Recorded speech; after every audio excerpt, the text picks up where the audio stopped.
Hello, race fans, and welcome to Tabletop Sports Network, your home for miniature sports. The Diecast racing community is growing by leaps and bounds, and tiny drivers are popping up everywhere. But the drivers aren't just the ones behind the wheels of these tiny hot rods.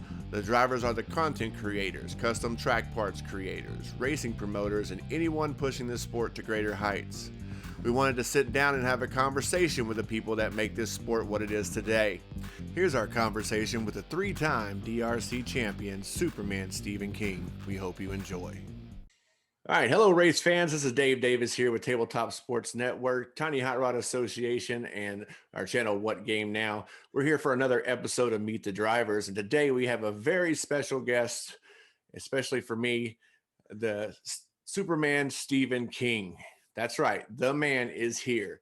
He has chosen not to appear on camera for privacy reasons because he already gets mobbed when he tries to go out to dinner and all those other things. So we want to make sure that we don't cause more of that. Hello, Superman. How are you? I'm doing good, man. How are you doing today? Pretty good. We don't get to see your face a lot on the videos, just your little, I think it's a stand-in, right? It's not even you, is it, right? It's like once you win, you have some guy stand out there in the suit. Yeah, we hired a guy, Right. Yeah, because you can't be distracted by all that stuff, right? So pure concentration on the track. All right. Well, why don't we start out like we do what have we done with our other conversations, and just tell us a little bit about yourself. All right. Well, I'm a Los Angelino, a transplant from Minnesota. I've been into hot wheel racing my whole life. I started out building my own tracks like everyone else does. I remember I take over the stairs going from one floor to the other so I could get long straightaways, Yeah. Full quarter-mile drag racing. It was, Nice. It's a good kid, good life. Yeah. I know I enjoy it for sure. So as far as like collecting, do you collect a lot, or is it all just specifically for racing? I've got a few. I've got probably about 4 or 5 cars that I have multiple copies of and just are stored away, Right, for my own liking. But most everything else is I tend to use it. Yeah. Yeah. I have a pretty strict policy of opening everything, unless I'm going to give it away to someone, right? So, yeah. But okay. Well, I think like the elephant in the room is people want to know, if they don't know already and have been following us closely, about the experience of, tell us a little bit about how you became the driver that grew to be what you are today. Well, I mean, it starts as a kid buying Hot Wheels yourself, getting Hot Wheels yourself. I bought my first track at a yard sale, and started racing from there. That fueled a fashion of becoming a gearhead. Built race cars, built kind of fun desert cars, and recently I've had a few little setbacks where I haven't been able to be as active as I usually was in the communities. Right. So I kind of dialed that back, and I found a 3D bot maker. Right. And started watching his videos, and it just kind of rekindled this childhood flame. Yeah. Right. Of racing. And I still have most of my cars from a childhood that I just kind of dragged with me just because I couldn't get rid of them. Yeah. And it just, all of a sudden I found myself buying a 6-lane track for a little fun at home. And the opportunity arrived to become a driver for the first DRC series. Right. And I jumped at it, of course. Right. Yeah, most definitely. And so randomly you were chosen to be the driver of the now iconic escort rally. Yep. And kind of when did you know when like it was starting to become more than just, because really literally it's become more than just like your name's on a car, right? So it's become but tell me a little bit about like when it led up to that first, that you saw the car and your name on it and it became like the first championship, right? It was a fun, crazy time. You know, you don't know what to expect. You just try to kind of stay with everything, trying to be positive, trying to be nice. You Yeah. know, I want to be a good ambassador for not only 3D bot maker, but for the sport in general, because I do personally call it a bit of a sport. Sure. You I've know, called it that plenty of times. yeah. And I like to kind of call it accidental fame because no, it's not like I exactly earned it. It's not like I ran a marathon or Right. you know, it's just kind of the fates decided. Yeah. So And I could see that, but you know, to that, and we'll move on a little bit further as you know, because things built. But I noticed that in the communities, especially the 3D bot maker, Facebook, and stuff like that, the group and things like that, that you're always very positive. You're always very like every time I've made my all hail the king post, you usually find it and put your put your heart on it, you know, and stuff like that. And you know, and that kind of just fueled my, you know, my liking of the DRC. And you know, I guess you, I mean, I keep saying it's just the way it is. You as a driver, right? So appreciate that. um it just, yeah, you know, and we you know, we know they're diecast cars and you're not driving the car, but when you put forth a public persona, so to speak, that you kind of own that, right? You own the fact that you are Superman Stephen King, Yep. right? That's where it came from, but not in a way, but in a way that I would think that any good real life driver would do. You know, being gracious and you know, you What? know, being for the, you know, being thankful for the love that's given and so on and so forth. Yeah. Well, I mean, I even appreciate the people who don't like me. I mean, and I think if you ask the 3D bot maker himself, he'd agree that it's all about the fans. You know, Yes. it's all about the people who appreciate you, appreciate what you put into it, and Yeah. appreciate all the hard work that the 3D bot maker puts in, because he's puts in insane Oh work. yeah. He's an amazing builder, an amazing showman, Yep. and I think his success, which let's be honest, he deserves all of it. All of it. Yeah. All of it. You know, you wanna be positive. You wanna honor his work and do Yeah. that by acting as putting yourself in the mentality as it is a real race. Yeah. You know, Most definitely. So yeah, because the production quality of the videos, whether you whether you're a fan of 3D bot maker like hardcore, or you watch some of the videos, you cannot deny the production value. You cannot deny the time and effort that goes into it. I edit videos for this channel, which is why I love these. I've said it before because I don't have to do much editing. We talk, I put a couple things on the front and the back, and we go. But I do a lot of in-depth editing. I know how much time it takes. yeah, And I also know how hard it is to translate your vision for something to an actual product, right? To the yeah. finished product. And he does such a great job. Commentary, I think, is one of the best things in there. And you know, the 2D, 3D back and Oh forth. my gosh, I love that. I laugh every time, and the stories, you know, the backstories and so on and so forth that are created are amazing. Now, you won the first DRC championship. Hmm. Uh, so that must have been cool. Because I know I am the 3-day champ at the Rocket Raceway drags. Nice. I sit on the podium and I've defended my podium twice. So I feel a little bit happy about that. Actually, I watched the race and um, came in from out back where I was sitting, and I was dancing around and smiling. And my wife's like, "What are you all happy about?" And I was like, "I won again. I won again." You know, that kind of thing. You know, the feeling is real. It Yeah. really is. You Yeah. know, you can't be denied. No, no doubt, no doubt. And I like to do a little talking back and forth too, like, you know, who's my third victim or whatever, you know, that kind of Yeah. stuff.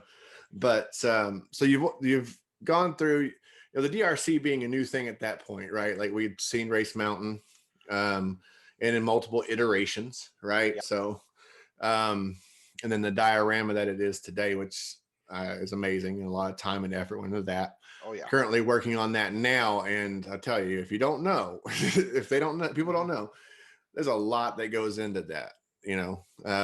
This is the easy part, putting up some structure. If you look behind me, you can see that.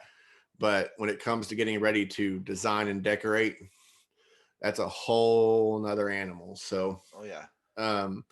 but then he puts together the DRC track, and it's been had its evolutions as well. So you go to the first season, you become champion. That was before the big air bonus and the max air bonus came in, I think in season 2.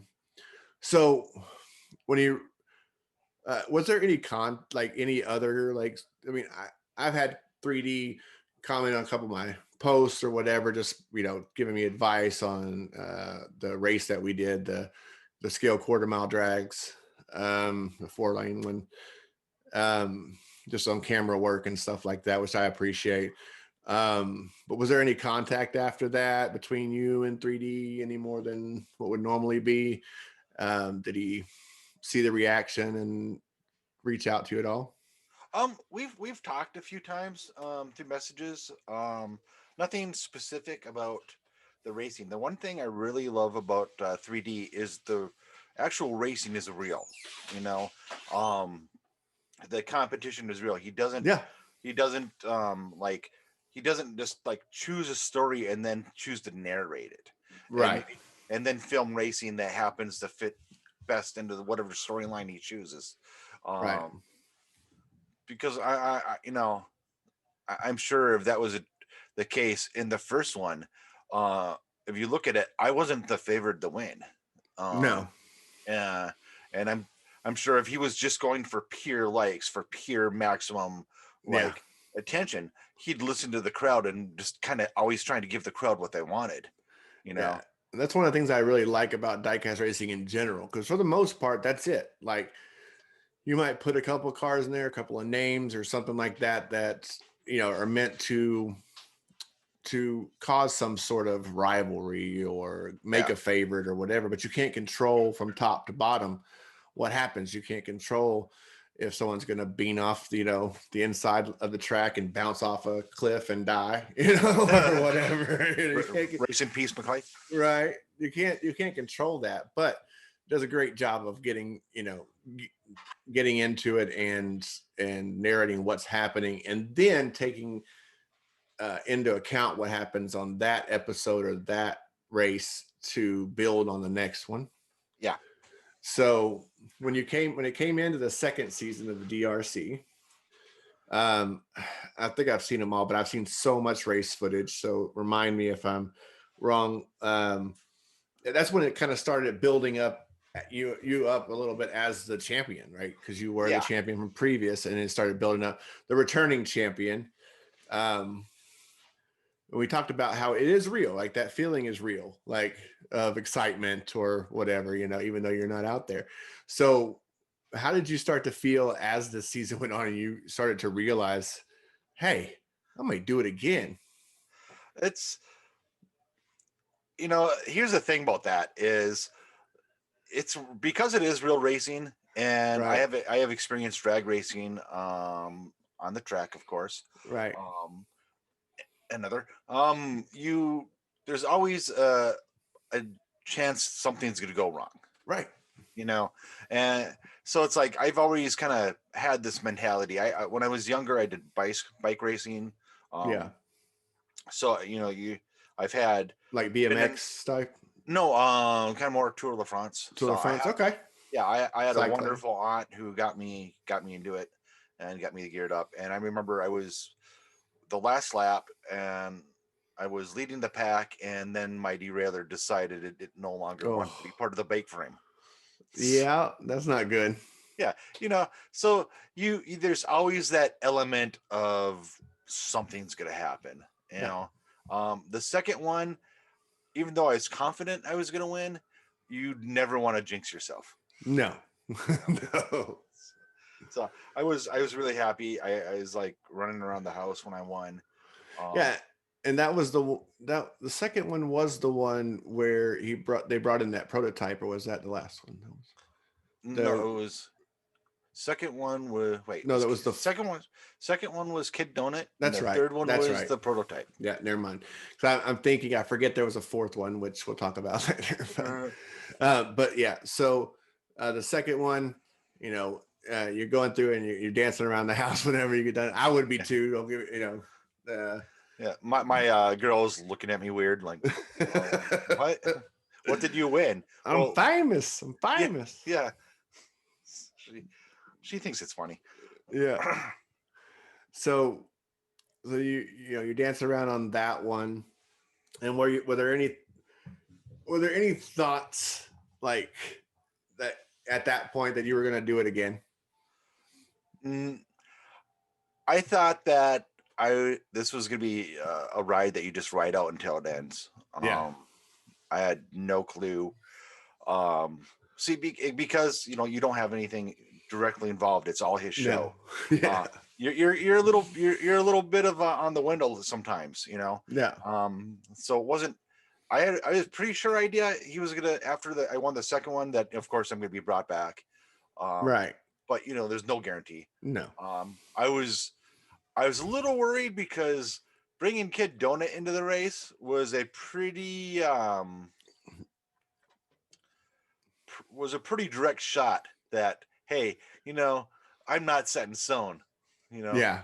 Here's a car exactly like mine, and we can talk about why that car is special, and then maybe later if you want. Yeah. No, you go ahead and talk about it now if you want. All right. Well, so Kid Donut was brought in, so it's like he's making sure that if this is going to happen, it's earned. Right. The magic about that Escort is actually the weight distribution. If you watch it compared to any other car in the DRC, that extra weight on the nose helps bring it into the curve faster, but also helps turn the front end faster. Right. And I also think when it comes to the jumping in the big air, it does a little bit more of a job balancing the car out, so it lands a little better. Correct. And we're talking about the lights on the front of the Escort itself. Yeah. I've had that model since it came out. Yeah. The first thing I did was went through my collection and found it and brought it out. Yeah. Still displayed. I bought a brand new one in a bubble, and that one's just sitting with my two Diva Hot Wheel cars that are right. They're the only three now that I currently have displayed because they're right. Well, that's cool. Like, so you have a special spot with it, like for it? Do you have okay, I got a better question for you. Do you have your own t-shirt? I've got both versions. Yes, because there was another one. Yes. Yeah. This with a more Superman logo kind of one, right? Yeah. Yeah. Okay. So that at least that's it. You got those things. So yeah. How could you not? I couldn't do it. I'd be like, I gotta have it now. As a matter of fact, I got the idea one day. I was like, I'm just gonna. I abandoned the idea when I realized how many races there are and how many I was getting into. I was gonna go like, okay, well, I'm gonna go get the cars that I race in all these races. Yeah. Nope, not gonna do that.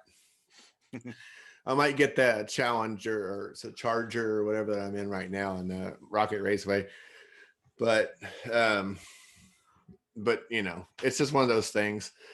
But I do have, I have as a fan, I haven't gone and picked up the first edition of the Escort Rally yet.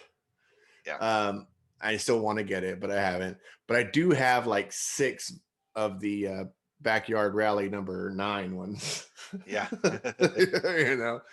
And one of them, which we had talked a little bit, I started to customize for a tribute car. That's what I'm calling it. And it's still about the same place I talked to you last time because I have all these other things going on.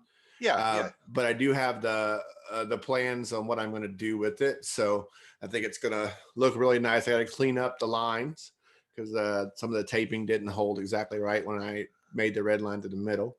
And you can look, anybody who's wondering, I don't have it in here with me, but you can look in search my name in there and you'll probably see it in the 3D bot makers. So, but I wanted to go with like a Superman kind of theme with the red and the blue and yellow. I want to add yellow to it.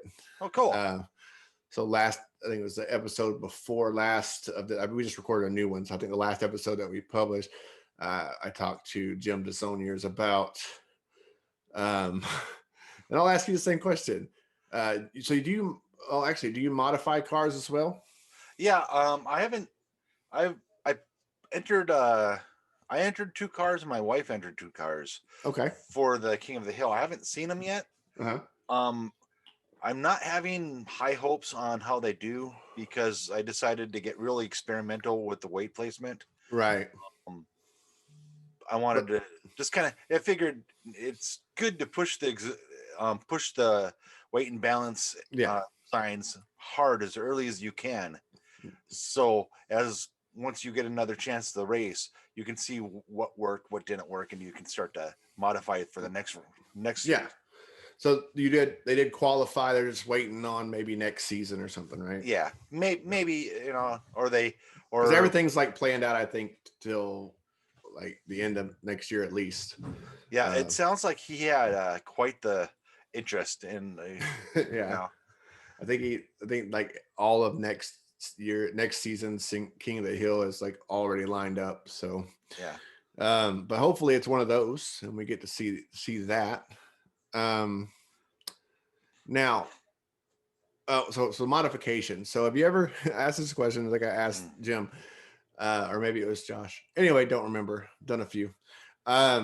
So have you ever looked at a car and said those wheels will be perfect on this car, but I can't bring myself to destroy the car that they're on? I have actually.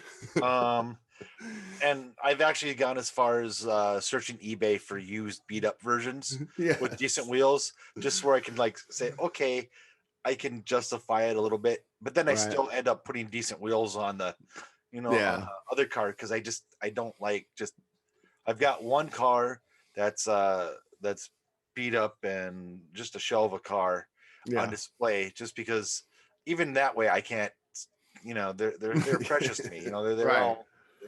You can't just get rid of them for sure. Yeah. Because I have, I think the wheels that I want to put on the tribute car for you are, I think they're yellow 10-spoke wheels that are on one of the Lamborghinis in the Lamborghini 5-pack. I can't remember which one it is. There's a blue one in there that has some nice yellow wheels, and I want to put those on there and paint the spoiler yellow. To give it kind of like that yellow part of the Superman, and maybe even the light assembly in the front that'd be cool. yellow as well. So I think it'll look very good. I can't wait to be done with it and show up. But I'm waiting also on the ability to get some decals, because I want to use some decals to put like a number on it and stuff like that. Yeah. So so you go through, you win the second series, second championship. Mm-hmm. Then you come into the third season, or the third event for the season, or the third season, and you end up,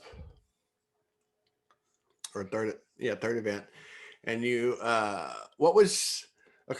so personally, even not even so much as Stephen King the racer, just a person, what was it? Because I was very surprised to see the prototype car.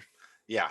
And for those who haven't seen it, I'm sorry, it's too late for spoiler alerts. You should have already watched that. But so when they revealed this prototype car, and basically using the name of one of the designers, I believe, the US SADA. What was that like for you as a fan of diecast racing? I had kind of mixed feelings. First, it's awesome that they sent 3D a prototype. Yeah. And I think that really it honors 3D's work, that the Hot Wheels itself was willing to pay him that honor. I was excited to see it. I bought it, by the way, as soon as it came out, nice. Along with the RS 2000.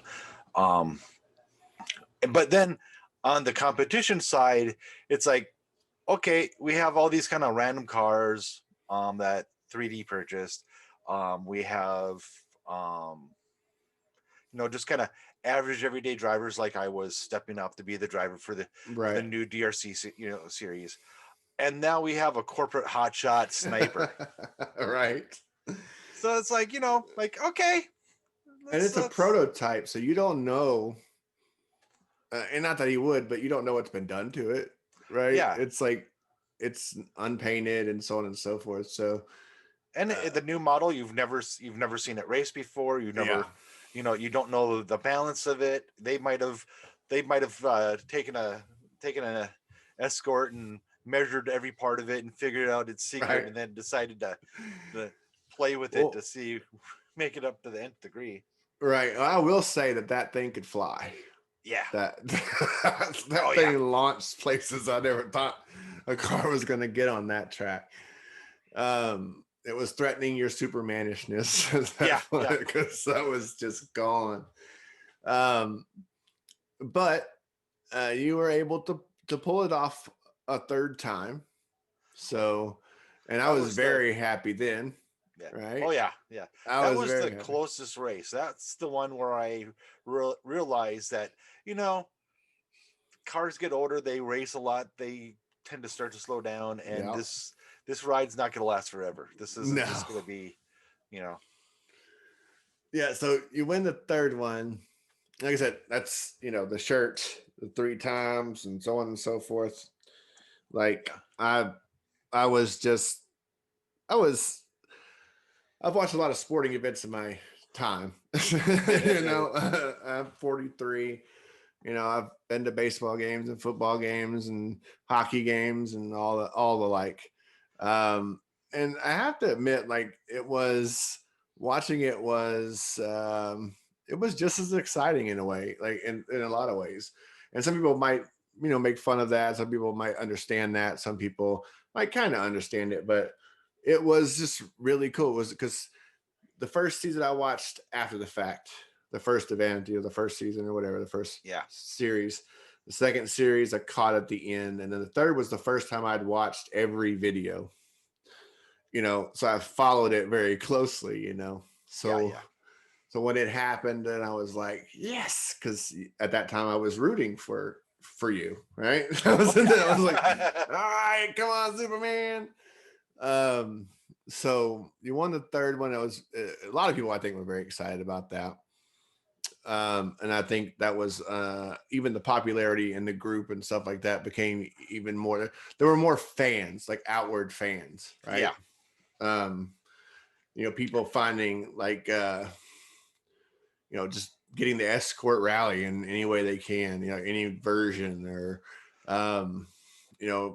wishing you luck on races and and all of that. Like, it really hyped up at that point. I think it did a little bit in the second, but the third was like win, the apex. Yeah, it was crazy. The frenzy was real. And also the other side of it went up high too. Like the haters were really big too. Which I love. I think it's awesome. Yeah, I think it is something that a lot of people that watch it needed, really, in the time that we're in. Yeah, something to cheer for, something to, just have fun with. So now we get to talk about. So we're going to continue on the racing part. Now we get to talk about the fourth. Oh, geez. Well, look at the time. Oh, no. I gotta go. Yeah. Well, that's the thing. So in the fourth one, you had the obvious entry. Yeah. Okay. The obvious, which I was like, really? Yes, really? But I love Crazy Jimmy as much as the next person. Oh yeah. I mean, I have the Fiero Hot Wheel sitting on my desk. Like, it's like one of my desk cars. I own the Crazy Jimmy shirt. I'm a fan of Crazy Jimmy. I haven't gone that far with Crazy Jimmy, but I do plan on doing something. I don't know if they're still up there or not, but I wanted to support 3D when I got this one also, being a fan. So I do want to get another one, whether it be that one or the other one. I really wanted to get a McClyde shirt when that all went down, so I thought it was hilarious. Oh my God, so awesome. But so you got to go to start the fourth season or series, and it started out okay. Like everything was pretty normal. Mm-hmm. And then you got into, especially starting off with the I think that one did start off with singles, right? Yeah. With solo runs. And then they went, that's normal, right? But when you started putting everybody together, we noticed that there were some slight differences this time around. Yeah. um, Actually, I reached out to 3D and talked to him a little bit about that. Yeah. Because there was a noticeable difference in the old Escort. And as 3D goes, the cars just don't sit idle during the off time. Yeah. He's always trying to push to the next level, always trying to find the next evolution of the DRC. Yeah. Which I think is awesome. I do too. And he played around with different soils, because if you notice the landing area changed, right? And he was using just dirt, and that got into the wheeling of the Escort. And this is all behind the scenes, Yeah. Non-canon kind of stuff, and really mucked it up a bit. And he put the car in the ultrasonic cleaner, which stripped the paint off the wheels, which everybody commented on. Yep. The decals got really faded or disappeared as well on parts of the car. And he tried to relube them, but the car just didn't quite come back to where it was. Yeah. But that happens in life too. Where you're, I remember racing a really kind of built up Camaro once. And this is when I had my 72 Mustang, which I turned into a Desert Kid. We'll talk about later. Right. And my modulator decided to blow out right when I was getting close to the finish line. So of course I lost that race. Things happen. Sometimes, things don't go the way you see. And right. You just have to suck it up and say that's part of life. Yeah, exactly. Well, and two, it was strange because we talked about the randomness of things because there's no control, right? Mm-hmm. You put cars at the top of your track and you let them go and they do as they please. Now, there are some things that certain cars you'll see they do similarly, but they on the same track, they'll probably take a certain curve just as kind of similar they did to every other time they've run it. Or some cars have less trouble on that first jump on the DRC than others, and just this and that and the other. But just like in real racing, as the car gets older, without crazy maintenance, it just starts to lose a step, and that's why you see cars replace so much in professional racing, right? Parts, at least. You might use the same chassis for a while, but things are getting rotated out more than you realize. Oh yeah. But I think another with the way that things went, I think another side of the racer Stephen King seemed to show itself. And that being the helpful side, apparently, because every time it looked like you were gonna kind of dominate again, it was you helping someone else beat you. If you look back at the other races, though, at least once in every race, at some way or somehow, someone helped me win. Yeah. So it's I think that's just part of the mystique and magic of this series. And I think it worked out well, though, because Jimmy was a happy addition, right, for a lot of fans. So I think in the races that you helped him out, so to speak, or your car seemed to help him out, I think some mixed emotion there. Like he's not winning, but Jimmy, but it's, Yeah. he's helping Jimmy. Kind of like that, I'm going to show you how to do it, kid, kind of, kind of thing, but we can't, we'd be remiss to not mention Angie Stig. That car That was just Alpine on is amazing. fire. Yeah. Just on fire, man. I hope she has a long reign. I would be okay if she beat my record and became a 4-time champ. If the car holds up, I don't see, or unless there's another casting that comes through that's just as amazing or better. Just based on as long as the car holds up, I think it's going to be that's a possibility. Yeah, I did buy the RS 2000 when it came out, and the Hot Wheel version. Well, yeah, I have the Matchback version, but I bought the Hot Wheels version. I'd really like to see how that does on the track. Yeah, there's everything that I buy as my first thought. Like, is it going to be fast? Is it, what can I, if it's not, or you look at it and you say, okay, I automatically see something that might be a problem, right? Yeah. Like, okay, this might be a problem. What can I do to fix it? Or I really like this car. What can I do to make it faster? Or, that kind of stuff. Yeah. Like those darts, the Dodge Dart that came out this year. Shoot, I wish I had one here, but do you know what I'm talking about? Yeah. It's such a beautiful paint job, and tampos and stuff like that are really good on that car. It's a sweet looking ride. Oh, definitely.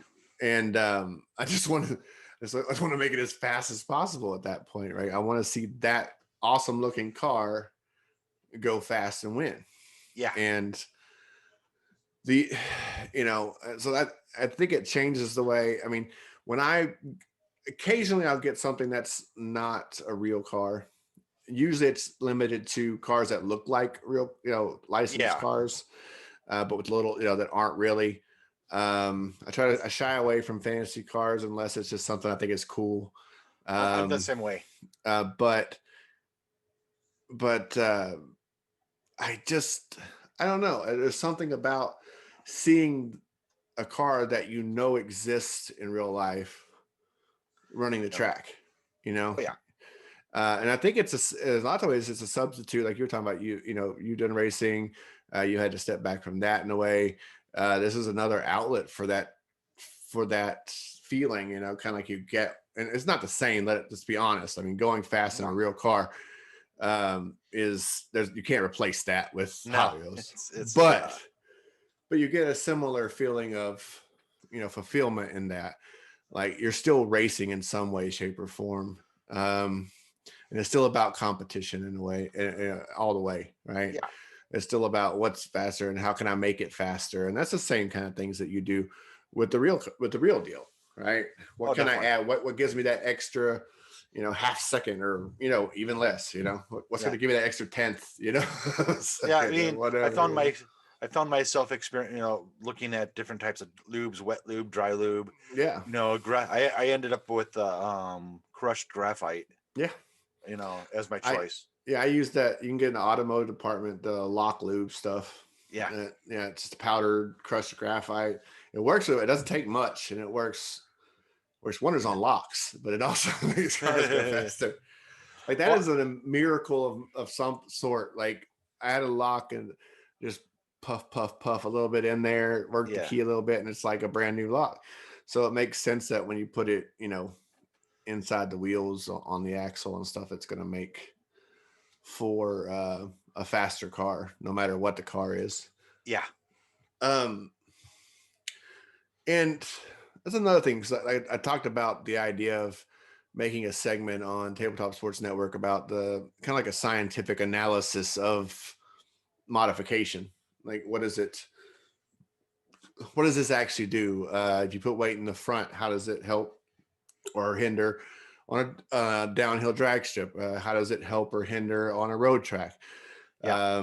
Okay, so we start with a car, we put some weight in the front. How does that react? Okay, where we want to put it, it's not working right in this instance. So where do we want to put some extra weight to even that out. We put it in the back to go to the center, that kind of stuff, and just kind of make different episodes where we modify a little bit here, we run it a few times and see what happens, and try to correct the problem until we get what we consider a stable, fast car, so that people can see how that process works. But also, I think it's interesting because every car that I have, that's every loose car that I have that I've used for racing or don't matter, is in a spreadsheet right now. It's my nerdiness. I love that. So it's all in a spreadsheet right now, and I have columns for more than just one spec on the car, but I only put in on every one of them has their weight. What does it weigh? Because I weighed them as I put them in. Yeah. But I also have a column for length, width, and wheelbase, because I want to know, like the track sitting behind me, does a shorter wheelbase car run better? What is the sweet spot, right? Like what is, this has a shorter wheelbase, so maybe it's just a little bit too short. This is a longer wheelbase, so it's too long. What's that sweet spot? And so it makes the races a little more interesting too, because you can find that sweet spot. Maybe you can put a few cars in there that all have a similar wheelbase, and you can run 16 cars with a similar wheelbase, and you're going to get some really cool results because it's going to go faster. That kind of stuff. So with these videos that we're doing right now, these conversations that we're having, these interviews, that's kind of what I'm trying to do. I'm trying to bring to light the things that everybody does, right? Different aspects, because it's called Meet the Drivers, but as the intro says, what drives this sport is not just the people whose names are on the cars. It's those people that are making innovations in track parts, and the people that are making these changes in modifications. Like maybe one day someone just pops in and goes, what works better than graphite? I found this thing, right? And it seems to work a lot better. It doesn't dirty up your track or get it all slick or whatever. It's still a dry component or whatever the case may be. I think someone found that. It's called WD-40, but that's usually banned in most races because it's just too good. Plus it gets all over the place. But I think that that it is a substitute for the fact that most of us can't go out and buy a race car. So hey, I have 400 race cars. Exactly.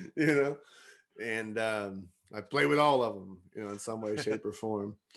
And I have my own track, and I have a drag strip that I can set up anytime I want to in my driveway and run cars all day if I want.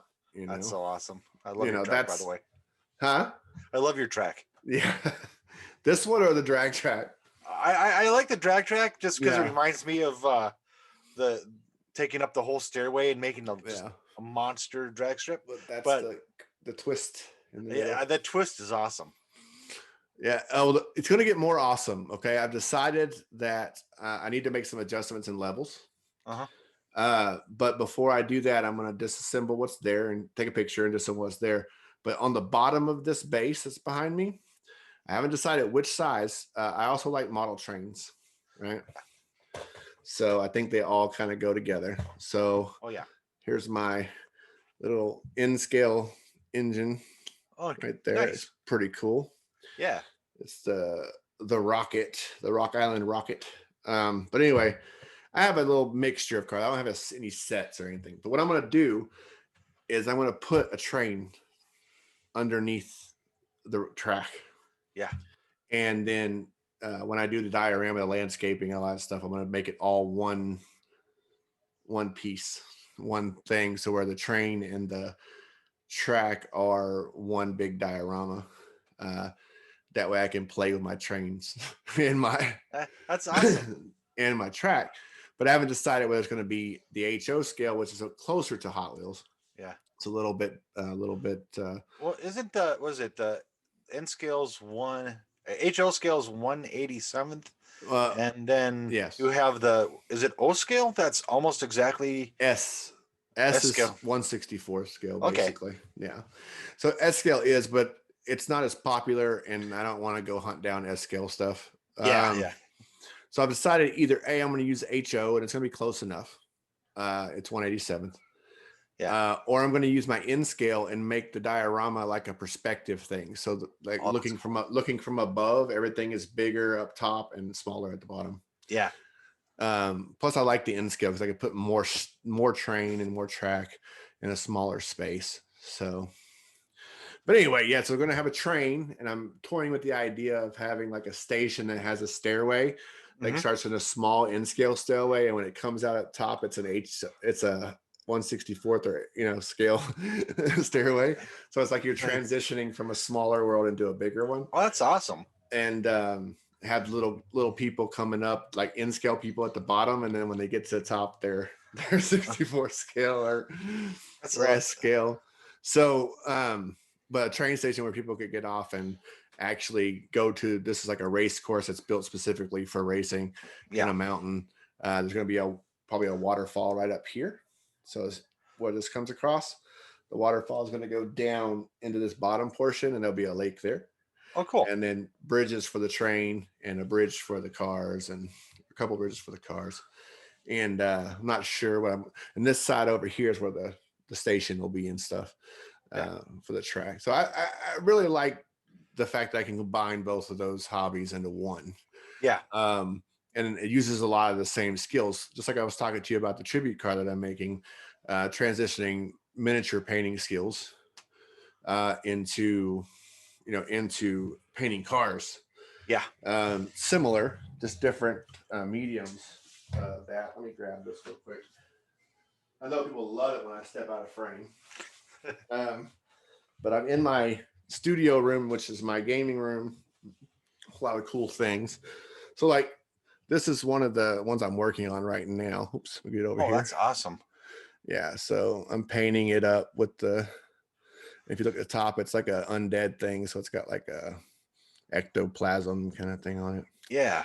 But so that's, one of them. And then that's a bigger one. It's the same scale as the other ones, but it's just a bigger machine. It's called a Warjack. But I also I'm a big fan of small fantasy races, dwarfs and gnomes and stuff like that, which is funny because I'm a big guy. I'm 6'4", 350. So I don't meet many people that are taller than me. Yeah. Well, the older I get, the closer I get to you. But and back problems and whatnot. Yeah. But so I'm transitioning those skills into painting the cars.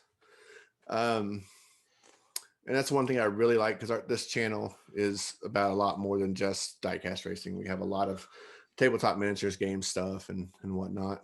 So I think from the channel, because I had an idea of separating this one off into just a diecast channel, and I said no. I think that all these communities overlap in some way. Oh, definitely.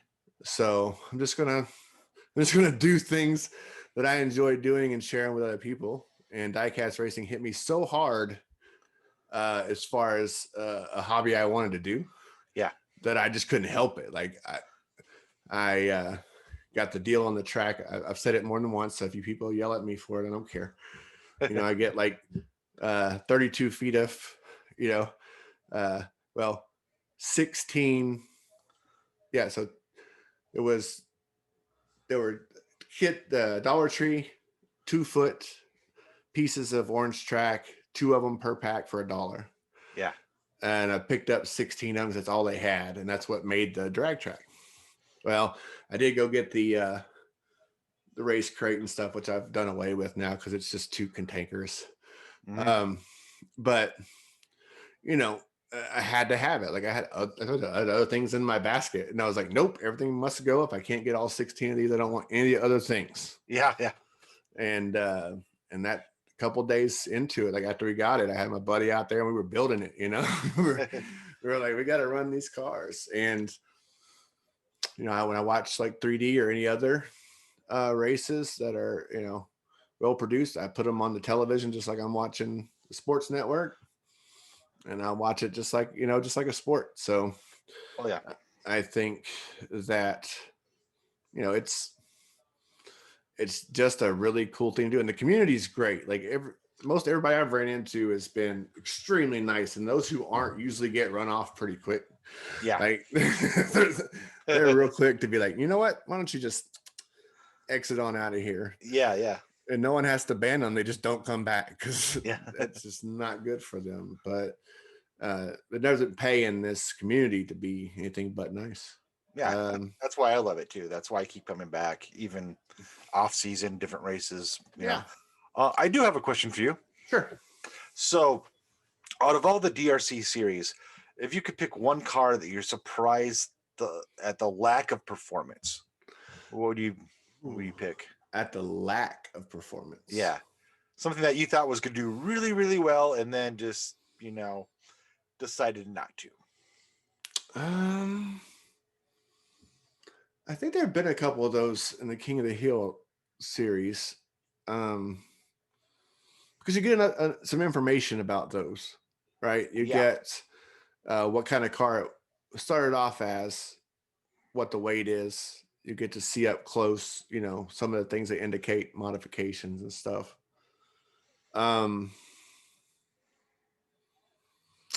Trying to think of a specific one. Give me a second.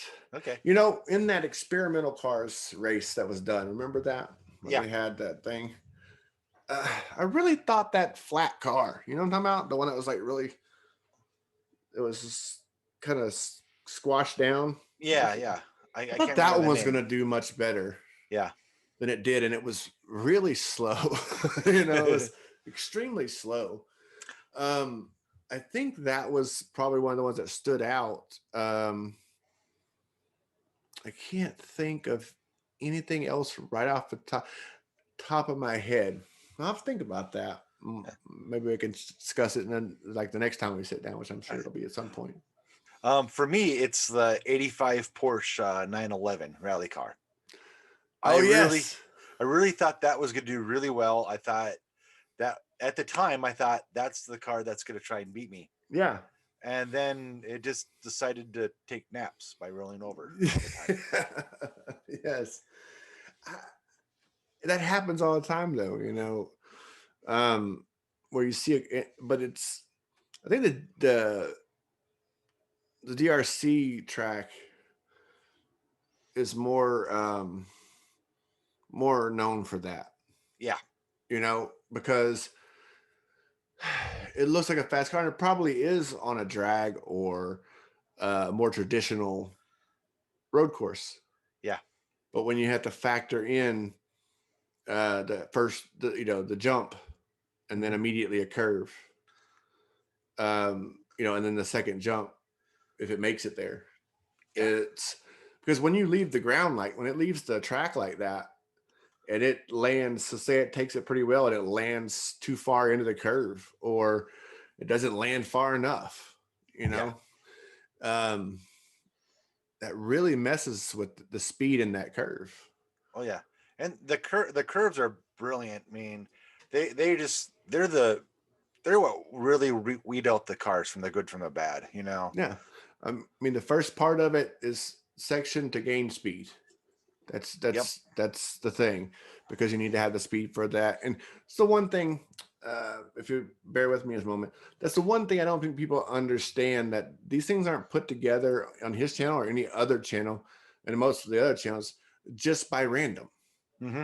There's a lot of tweaking and testing and so on and so forth on a lot of these tracks. Some of them just let them run. They're like, I love the chaos. But for the most part, if anybody's building a track to do videos on and have races on, they have taken a lot of time to put it together, run a ton of cars down it, find out where the trouble spots are, figure out how to fix those trouble spots.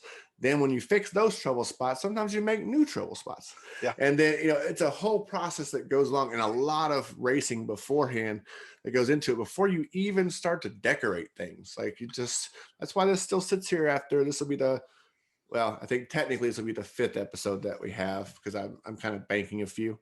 Yeah. I didn't want to miss the opportunity to actually have you on. So, but it's a lot of work goes into it. There are some channels that you can tell. I mean, there was some testing done, but it's kind of like they throw it together every time they race. Yeah. Like we do with our drag track, but they're usually more simple. There's not a lot of tweaking. But when you're wanting to build a more permanent, like diorama based, it's going to be in this room or this place for a long time. Yeah. You spend a lot of time making sure that you're going to get the enjoyment out of it. You're not going to have to mess with things, you know. Yeah. You will eventually, but you know what I mean? Like every time you run it.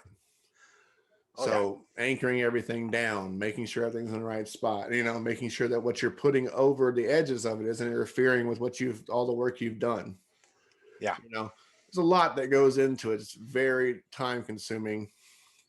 It's fun, but very time consuming to make it, you know, a quality run. Because even if you're not going to show it to somebody else, if it doesn't run like beautifully for you, Yeah. you're not going to enjoy it. Oh, definitely. Yeah. You're gonna be like, dang it, why didn't I fix that before I put all this crap on here? Yeah. So, and I kind of lost. So that's what was going on. So that DRC track, okay. And I want to say this too. If you haven't, I know, because I doing these interviews and talking to different people and meeting, the more people that I meet, the more I see that there are most everybody that I've talked to or seen talking or whatever, really, they have a love for 3D in a way that he's, you know, put the time and the effort to make a good product, right? Oh, definitely. But there are some people who feel that that not that he doesn't deserve it, but that it's taking away from some of the other community and people's time to actually watch other races, right? Because they key in on 3D because it's, and trust me, he deserves it, you know. But they key on that, and some people, that's all the time they have to do. They don't have the time to go deep into a bunch of other races, so maybe they only have a couple, and the spotlight falls squarely on him. Another reason why I wanted to do this as well was to shine a spotlight on some other places too. Yeah. As much as I love 3D, but there are so many other people in this community. So, but I want to say I am a part of the pit crew for him. So I do pay the monthly to be a part of the pit crew to help support that channel. But so do I. We also get the behind the scenes stuff. And it's, you know, they're not hugely long videos, but there has been a lot of realization when you watch how he built things or his camera equipment or whatever. You get to see all those things. Yeah. And you get to learn that it's not something that he just does and, you know, just sits down and 20 minutes later or an hour later or whatever he's done. Like, oh no, it's a process. How much time is spent on that to make it the quality that it is, and how much time, you know, he's taking, and how he's not resting on his laurels for it. Like, you know, the DRC track, as we were informed at the end of this last one, is not going to be there the way that in its current iteration anymore. I'm excited to see what's coming next. And I am too, because like you said, he's always pushing things, you know, so I can only imagine what he has planned. Like maybe dinosaurs or alligators, who knows? Because here's the thing, a lot of people don't know is, and I'm not gonna, I want people to join the pit crew, support him, and see these things for themselves. But there's one piece of information that I think is important, and I don't think it's, you know, a big deal to say it, is that he spent a lot of time before building the DRC track watching rally racing. And he wanted to make it as close as possible to rally racing. And I think he succeeded. Yeah. But people, you know, say you should fix this or you should do that. Well, if you've never watched rally racing, don't tell them to fix, you know, things if you haven't seen it. Yeah. Because stuff goes wrong all the time. I love rally racing. That's you know, I mean, matter of fact, I just posted a video about a car that came in, looks like he spun out and hit a tree, drove it into the pit. They replaced the whole rear end, you know, and get him back into the race. And it's just amazing and fun to watch. That's the thing. So if anybody's out there who's on the fence about it, and I've said it in the group as well, it is well worth, to me, it's well worth the money to support that channel and to or any channel that you're interested in. If they have an option like that, a Patreon, a pit crew membership, or memberships on YouTube or whatever, you know, take that 3 or 5 or whatever it is, and because the more money you give them, the better it's going to be. The quality, well, in most cases, the better it's going to be once they have some support to pay for things. Yeah. You know what I mean? Because most people aren't sitting on 350,000 subscribers and millions of views. You know, most of these places that are doing this are, you know, sub 1,000 subscribers, or some of them are like in, you know, the 1.5 or 3. And from someone who's a YouTube person, you know, people make money from YouTube. Yeah, but not until you get to a certain point, and not until you build an audience. You know, you might be getting like $5 from all the traffic you get because, you know, it pays per thousand or whatever. So, you know, I don't want to harp too long on it, but just saying, we both can attest that it's worth that, and it's not a commercial for his pit crew, but personal reference or you know, referral. That it is worth that.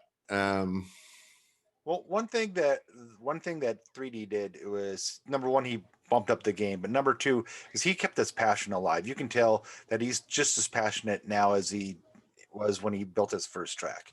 Yeah. You know, and he puts that passion into his work, you know.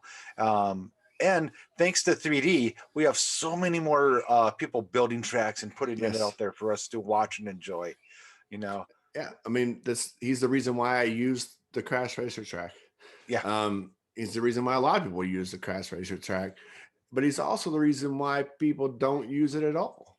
Like, because they want to be like, you know, have great races, and maybe they don't have access to that. So they have to, you know, but he was, you know, chloroplast before. Yeah. You know, so really and truthfully, it's like most of the track materials that are used, you know.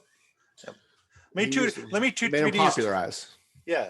Let me toot 3D's horn one more time and just say that I don't think we've done it enough today. Yeah. You know, just to say, you know, he really is the kind of the pillar of the community. You know, everyone's kind of sparring out from him, building tracks, entering races, putting their own flair on it, and they're all looking at 3D and watching him lead the way. And I mean, not that he was the first one. No, I followed other. I mean, Ghost Jerker, I think, has been around longer. I love his dirt drag racing, by the way. I want him to do more of that. Yeah. And then again, you know, the marble runs, someone mentioned those before. I mean, those helped 3D get some of the, you know, viewership that he has. Yeah. Referring from there to there. So, you know, it's just like with you and getting your name on a car and becoming the 3-time DRC champion. Sometimes it takes just a randomness, right? Yep. If it wasn't 3D, it could have been someone else. He put the work in, so when the spotlight did land on him, you know, he was up to the challenge. Yeah. And that's all you can do as a creator of anything, whether it's diecast racing, as a content creator, is do your best work and do your best to put it out, you know, the best that you can every time. And then when you do your due diligence and promote and do that kind of thing, but be ready. So when the spotlight does, even if it's just, you know, no matter how big it is, falls on you, that you're ready to stand in it. You know, you're ready to perform in it. And I think that's what he's done over and over again. Now that we've tooted 3D's horn and basically, I'm going to say one more thing. Yeah. The Micro Machine thing was unfair. Yeah. It was unfair. Yeah. He already had me buying everything, you know, diecast racing under the sun. And then he gets the opportunity to make a paid promotion for Micro Machines. And now I have those two. It was unfair, but that's all I'm going to say about that part. So, do you have any? I've got a few. I've got, you know. They work on this track back here, and it's so awesome. That's awesome. Yeah. So, be prepared to see some Micro Machine racing when this thing gets done, too. Oh, awesome. But back to you. So, you go through, once again, if you haven't watched it, I'm not going to be sorry for this spoiler, okay? So, stop it right now. Go watch it and come back. Go watch it and come back. But event 4 happens. Once again, we talked about, you know, how like you were helping out Jimmy a lot or whoever, and how fast Angie Stig was. There was still a point, like up until the last, up to the last event, I think, where it still was possible Yeah. for you to do something and come back. And boy, would it have been It an would have been amazing sweet. thing, right? Yeah. It would have been a great swan song of that track. But uh, the performance from Angie Stig, the helping out, and all those things all culminated, I think, in a great transfer of power and of the scepter, the crown, Yep. to Angie Stig, who performed well the whole time. That car performed well the whole time. What was the feeling like at the end for you? It was mixed. Number one, I'm always a proponent for more women in racing. Yeah. So I think it's fitting that the person who beat me was a woman. Yeah. I think that promotes the way I see the world perfectly. So on that level, I'm happy. On the second level, I'm crushed because I like to win. Yeah. And we all like to win. And Yeah. that's what, you want to see your car or your avatar, kind of in this case, Yeah. do best and live up the potential it can. Right. It's one of those things, it's the car gave everything it had, and I'm proud of it. Yeah. I'm happy about the whole series. I think that it's great that I set the bar fairly high. Right. And I look forward to someone beating it. We still have the All-Star race. Mm-hmm. Sorry, I was just checking something. We still have the All-Star race coming up, which your car is going to be a part of. Yep.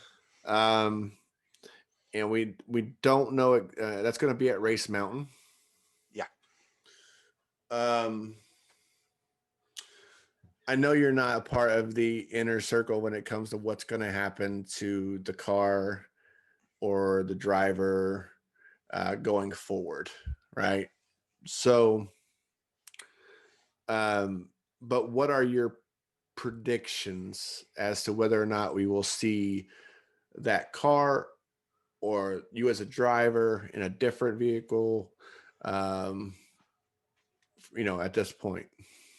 Well, and that's all. A lot of it's up in the air. I will say that even though I helped Crazy Jimmy out, and even though I love Crazy Jimmy to death, the next time, hopefully, it's going to be a little different. I want to go down, Jimmy. I want Crazy Jimmy to be looking at my taillights the whole way. Right. Yeah. And his brother. You only have that one chance to perform, right? So, yep. And just in case it doesn't, you're not back again. So you want to give what could be your last performance the all, right? Exactly. I think that personally, it's a little weird. There's like me, Stephen King, me, and then there's a little bit like the legend Stephen King. And right. I think that 3D Bot Maker shows respect to the legends, and I think that I might turn up every once in a while. Yeah. Cause a little havoc. I think so. Maybe you'll make your debut in road racing at some point. Yeah. Or maybe, yeah. I mean, it's possible because, that was the thing. There was I don't know. Did you see I think you did harder comment or something on it. There was like a big thing. I think it was like a month or so ago where somebody called you out and said that one of the real life driver was the king of rally racing or something along those lines, or downhill racing or something like that. And it was pointed out to them, that he's the real king of the mountain. And they were like, Stephen King was never in the King of the Mountain. He's the DRC. Get it right. Yeah. And those are the conversations I think make the community fun, because when you comment on someone whose name happens to be a driver name, it's not the man Stephen King. No, you are insulting the driver. You are insulting the man. The man who drove the 3-time champion. I like to use the wrestling version, the 3-time champion not Stephen King, the guy who works a job and so on and so forth. This happens to be on Facebook. That you've insulted a legend and you must pay for that. And my comment is always all hail the king, right? So that's that in a nutshell. So we're gonna have the all-star race coming up, which I look forward to. I've also seen your car in a couple of other places, like not necessarily with your name, but the insinuation that that it's you on a couple of other channels and stuff like that, like using it as an icon. That was the big thing I wanted to talk to you about today, was just like, how does it feel to know that even though people don't know you, and they'll know you a little better after this airs, right? If this goes on to YouTube, how does it feel like to see like that casting and what in any form in this community will always be Stephen King? I mean, it's an honor. You're never used to it. It's always kind of a fun surprise. Unless it's gold, then your kid don't. Then it's like then it's slow and I hate it. Then you're driving two cars. Yeah. But it's that number 8. That car is always going to hold a special place in my heart now. And it doesn't even have to be number 7, number 9. Yeah. Like anytime an escort rally, the one with, I don't even think it matters. Like even the green one that doesn't even have the spoiler on the back, like it's an escort rally, like it comes out of the 5-pack. Like how many times have you seen that thrown up there with your name on it? Yeah. Like it's got to be crazy, like to see that. Sometimes track owners reach out to me and ask permission. Sometimes they don't. And either way is awesome. Either way is, they're going to, spread awareness of the sport. Right. And I think that's the best thing. Sometimes you feel like a little bit of a, like the 70s stars that were dragged out in like the early 2000s and they're just kind of waving and But whatever, it's still fun. It's always fun. I did in our drag racing. I don't know if anybody caught it. Like in the intro, I used some extra races that we did before we started, like testing the track and stuff like that. I didn't want to spoil any of the races that were coming up in the tournament. So like garbage trucks and other stuff, we were just curious as to how they would run, and we just started throwing things on the track. But there is, I think, more than one actually in that video of 4 backyard rally escorts. Oh, that's the backwoods rally or whatever versions, the number 9s. That are shot down at the same time, on all 4 lanes. And that was like my little tribute right there, because I love, it's brought a love for the casting. Like there's one on this track right now down there that just got run. It's always one of my test cars. And it's just weird how that happens. I don't want to beat that too much, right? So is there any, I think we've been going about an hour or so. What is there? I was trying to think, is there anything that's, anything else that you want to talk about in this experience, or diecast racing moment that you remember, or anything like that? Well, talking about how fame spreads, I go do this event called Wasteland Weekend. It's a Mad Max theme romp out in the desert that lasts about a week. And one of the fellow viewers from the DRC is so inspired that he made a post-apocalyptic track and runs races out there in the desert. Nice. And I think someone is actually going to do that for a video soon at some point, or next year. I don't remember if it's Josh Poffler or Jimmy D, but and I've thought of it because I play Gaslands, or I modded cars for Gaslands. I haven't yet to actually play a full game of it. I don't know if you know about that. So that's a great, if you in a Wasteland Weekend, you probably know about Gaslands, and if you know Hot Wheels, and both of those two things, they kind of combine together to form Gaslands. But that is something that's coming up, I think, on Rust Belt, one of the Rust Belt things soon. So keep an eye out for that. I think that'll be cool. I have some Gaslands cars up there that a friend of mine did, and yes, Morgan, I will get them back to you. I promise. I've had them. Well, I got them from him, and then COVID, and then it's like that. So, so Wasteland Weekend, is that just like anybody can go? Do you have to get tickets, that kind of thing?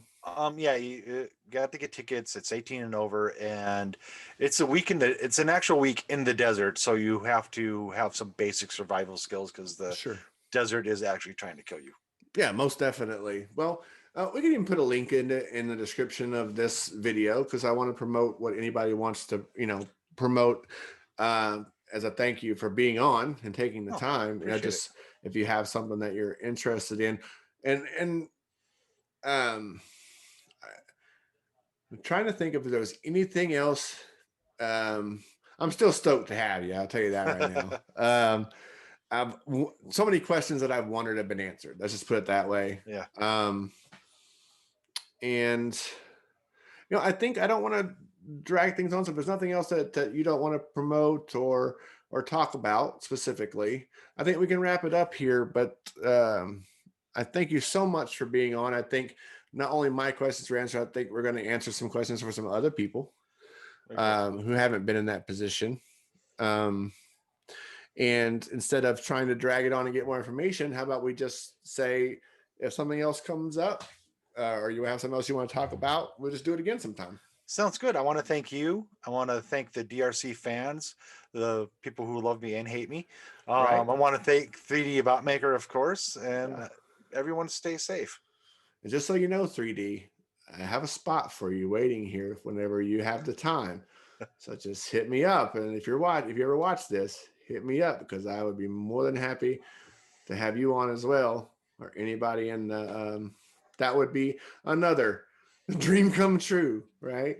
That'd be awesome. I got to talk to Superman Stephen King, and one day I hope to talk to 3D. So thank you so much. Thank you so much, Superman, for showing up. I will wear this shirt proudly for as long as it stays together. And if they're still available, I'll buy another and replace it. And I just can't thank you enough for being on. It was a wonderful conversation. We've talked before, and I hope that should continue as well. But if you ever want to be on, just let me know. But thank you so much for coming out. You have a great night. Okay. All right. Thank you. You too.